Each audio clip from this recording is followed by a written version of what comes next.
Individual data पे ध्यान दें तो अर्बन सेक्टर, अर्बन जो एरिया है, मेट्रोपॉलिटन सिटीज, वहां डॉक्टर की अवेलेबिलिटी अच्छी है।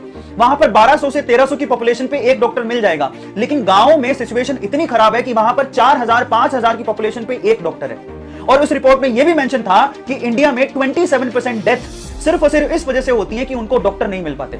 अब आप ये सोचिए कि डॉक्टर की रिक्वायरमेंट कितनी ज्यादा है। बहुत सारे माँ बाप चाहते हैं कि उसका बच्चा जो है वो डॉक्टर बने। उसके लिए उसे वो साइंस दिलाते हैं, पहले तो अच्छे स्कूल में पढ़ाते हैं और वहां पर फीस भरते हैं। अब वहां पर फीस आपको पता है कितनी होती है। स्कूल की फीस, जो प्राइवेट स्कूल होते हैं उनकी फीस अच्छी खासी है। उसके बावजूद भी स्कूल में इतनी अच्छी पढ़ाई नहीं होती है, तो इन कॉम्पिटिटिव एग्जाम को देने के लिए उनको कोचिंग ज्वाइन करवाते हैं। और कोचिंग की फीस सालाना 1 लाख से 1.5 लाख 2 लाख रुपए चार्ज भी लेते हैं। अब ये इन्वेस्टमेंट पे स्कूल की फीस प्लस आप कोचिंग का चार्ज जोड़ लीजिए।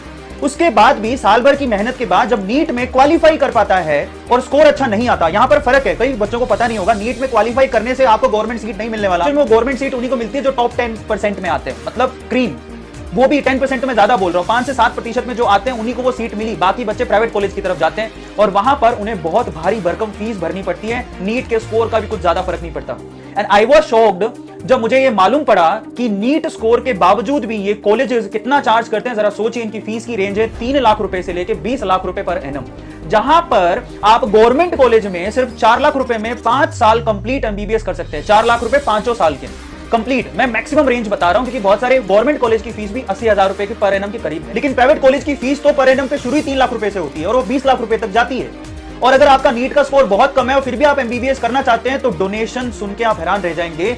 20 से 50 लाख रुपए तक का तो डोनेशन है। उसके बाद आप सीट मिलेगी और उसके बाद आपकी एमबीबीएस की पर एनम की फीस आपको अलग से पे करनी है। अब इस हिसाब से गवर्नमेंट के बच्चों को छोड़ दें, जो कि मुश्किल से 20 से 30 हजार होंगे जो साल भर में निकलेंगे, बाकी जितने भी डॉक्टर निकल रहे हैं वो कितना पैसा खर्च करें डॉक्टर बनने में, ये सोचिए। ओवरऑल वो 50 लाख रुपए से लेके 1.5 करोड़ रुपए तक डॉक्टर बनने में पे कर रहे हैं। ये मेरी रिपोर्ट या मैं नहीं कहता हूं, मैंने भी ये सब चीजें देखी हैं। और उसमें भी समस्या ये है कि कितने डॉक्टर हैं जो कि विलेजेस या रूरल एरिया में काम करेंगे। अब वो डिपेंड करेगा कि उन्होंने डॉक्टर बनने के लिए कितना पैसा खर्च किया। रूरल एरिया में हमें डॉक्टर्स की ज्यादा जरूरत है, एक्सपर्ट्स की ज्यादा जरूरत है, ये हम बात पहले समझ चुके हैं, क्योंकि वहां पर 4000 पे एक डॉक्टर है और ज्यादातर डेथ जो होती है वो रूरल एरिया में ज्यादा हो रही है। अब रूरल एरिया में काम करने जाएगा कौन? जो कि मेडिकल कॉलेजेस में कम इन्वेस्ट करेगा, जिसने कम फीस भरी, जो कम पैसों में डॉक्टर बन गया, उसकी तो इच्छा होगी ना कुछ सेवा करने की, तो वो शायद गांव की तरफ चला जाए। जो ऑलरेडी करोड़ों रुपए खर्च कर रहा है एमबीबीएस करने में, वो कैसे जाएगा? उसको पता है कि मैंने डॉक्टर बनने में 1 करोड़ से ज्यादा रुपया खर्च कर दिया, वो गांव की तरफ सेवा भाव से कैसे जाएगा? सो इस वीडियो के थ्रू मैं सिर्फ इतना कहना चाहता हूं कि ये जो प्राइवेट सेक्टर में बड़ी बड़ी फीस के साथ जो डॉक्टर बनाए जा रहे हैं और ये जो सिनेरियो पैदा हुआ है, उसको बदलने की जरूरत है। इस बात को आप गवर्नमेंट तक लेके जाइए, शेयर कीजिए, और मैं गवर्नमेंट से भी रिक्वेस्ट करूंगा कि इसके ऊपर कुछ कदम उठाए जाएं, जरूरी भी है।